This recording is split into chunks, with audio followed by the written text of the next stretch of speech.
กงคนงานหรือว่างานกงเฉิงโรงงานกงตีสถานที่ก่อสร้าง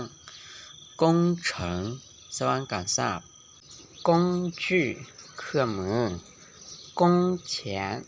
ค่าแรงงานหรือว่าค่าจ้างกงเหรินกรรมกรกงสือสมองการทำงานกงเย่อุตสาหกรรมกงจื้อเงินเดือนกงโถหัวหน้าคนงานกงจ้วงทางงานหรือว่างานกงจงประเภทของเวียกงยี่หัตถกรรมหรือว่าเทคโนโลยีกงเฟินคะแนนการเฮ็ดเวียกงจื่อเครื่องมือ